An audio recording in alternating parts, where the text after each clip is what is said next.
Michael Dunford joins me now from Nairobi to talk more about this looming crisis, especially when it comes to the Horn of Africa. He's the Regional Director of Eastern Africa for the UN World Food Program. Michael, welcome to the program. You are in Africa. How dire is the situation when it comes to food insecurity, which was already struggling before? Now with the war in Ukraine, things are about to go from bad to worse. Talk about it to us. Thanks very much. I think you've summed it up very well. It was a bad situation before the war in Ukraine, and the war and the conflict is accelerating the situation.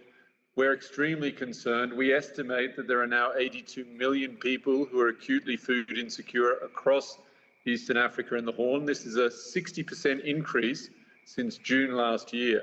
Almost 29% of the population of the region is now food insecure.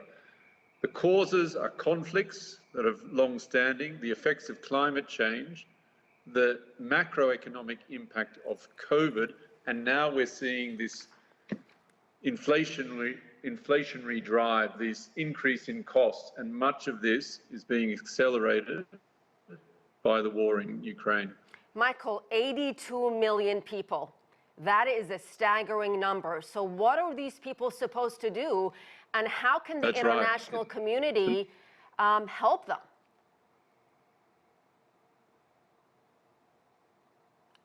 Did we lose Michael? Michael, are you there?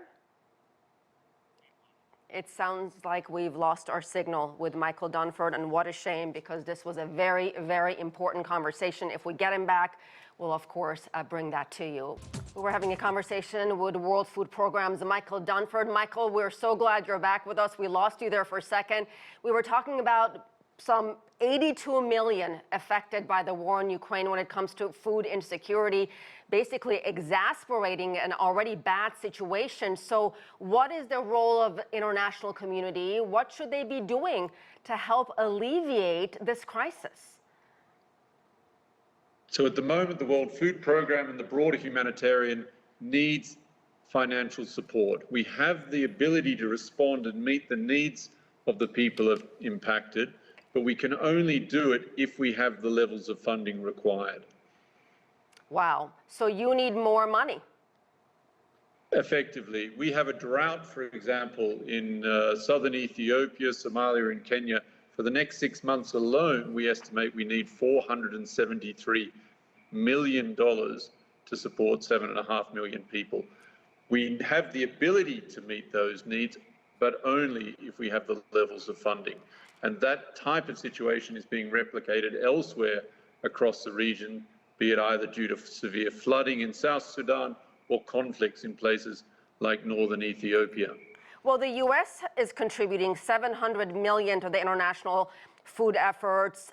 Does that help you? Does that help the UN's World Food Program at all?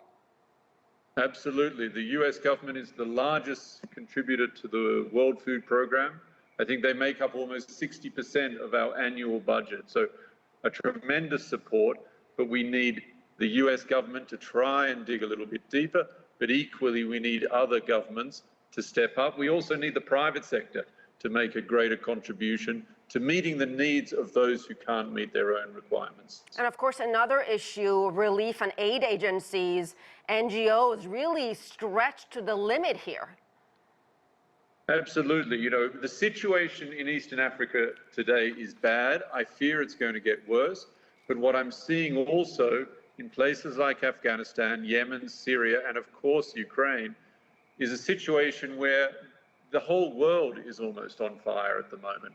And we need to be able to address that. First and foremost, the conflicts, which are the key driver, need to end. But in addition to that, we need to take action now to address the effects of climate change. All right, Michael Dunford, we certainly appreciate your time on such an important topic. Thanks very much.